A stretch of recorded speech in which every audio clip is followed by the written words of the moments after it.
6. Good afternoon. What is your full name, please? My full name is Sabrine Bellingery. And what should I call you? You can call me Saba.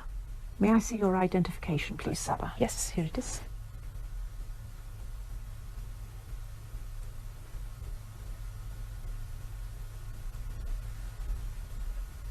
Okay.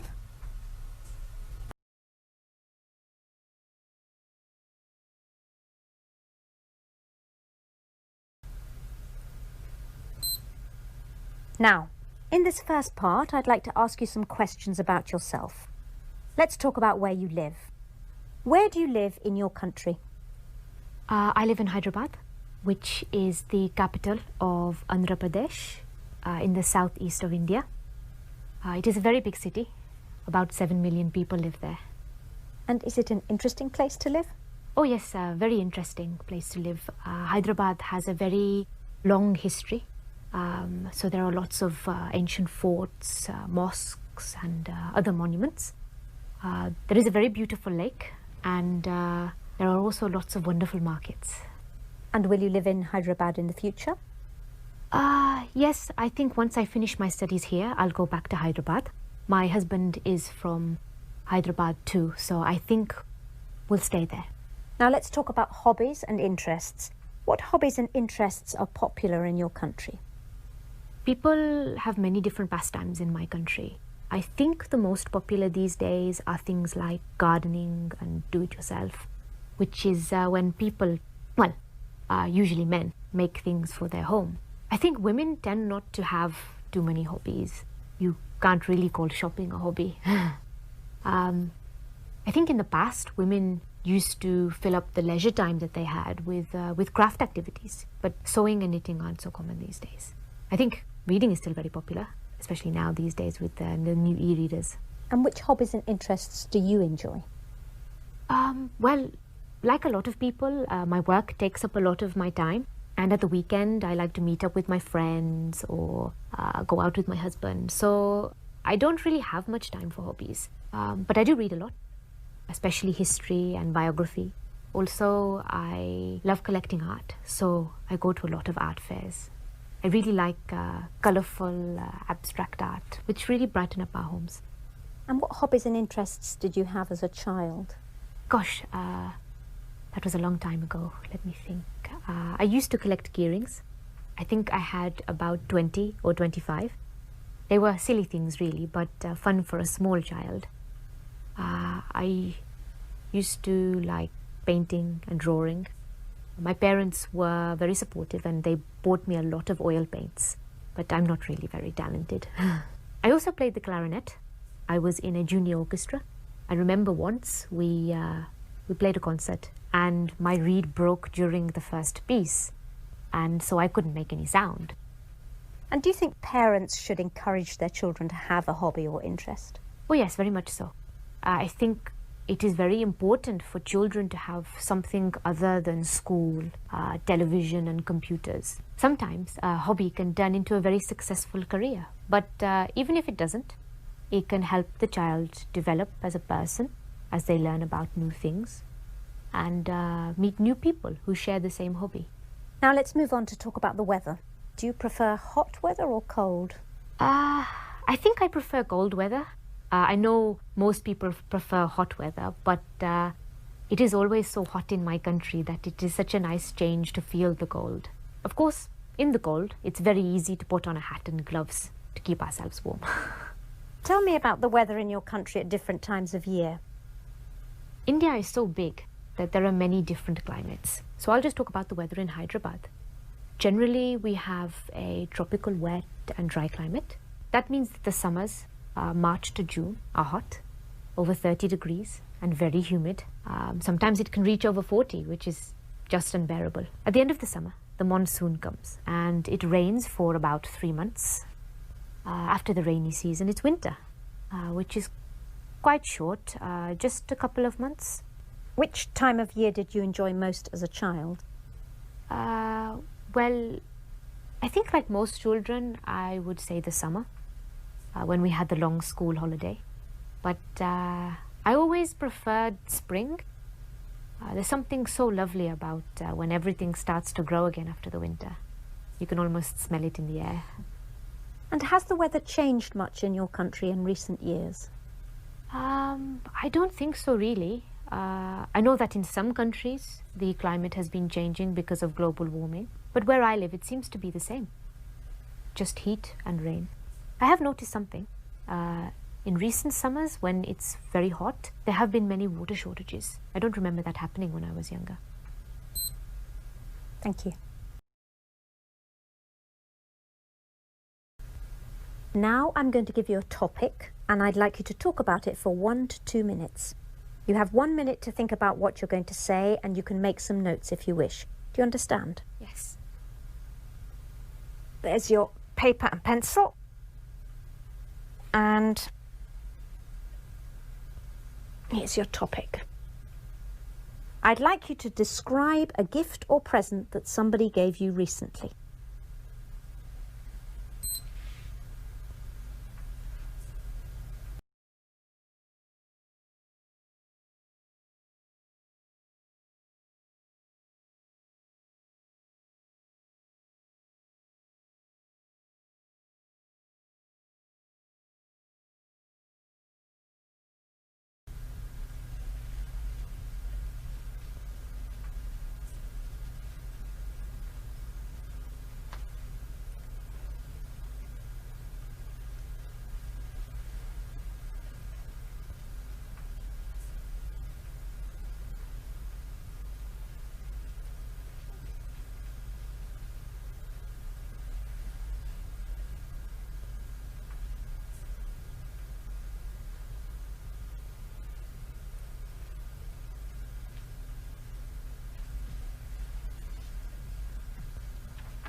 Okay.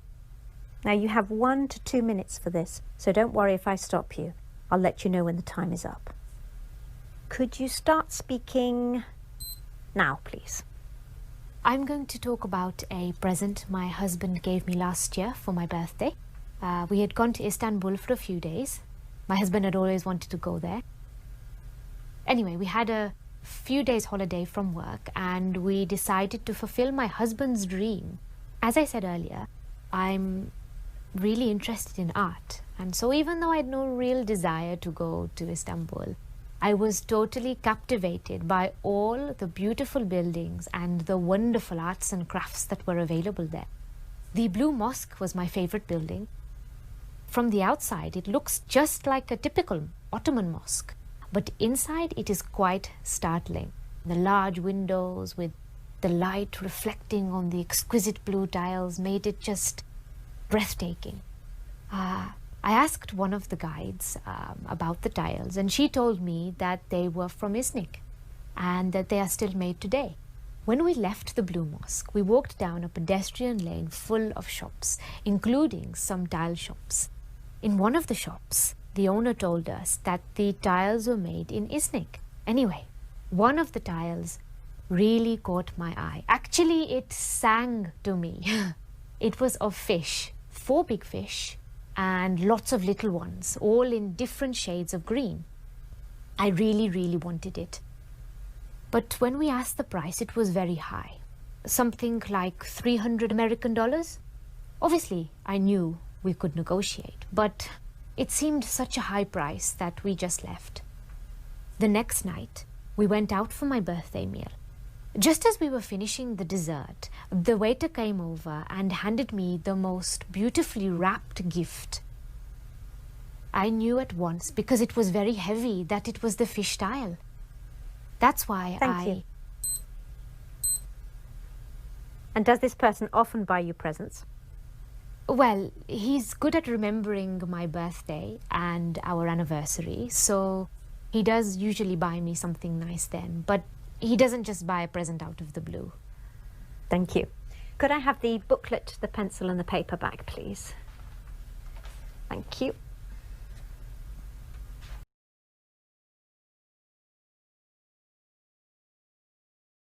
Now, you've been telling me about a present you received, and I'd like to ask you some more general questions related to this. So let's talk about attitudes to gifts. Can you tell me something about how people feel when they receive a homemade gift and when they receive a shop-bought gift?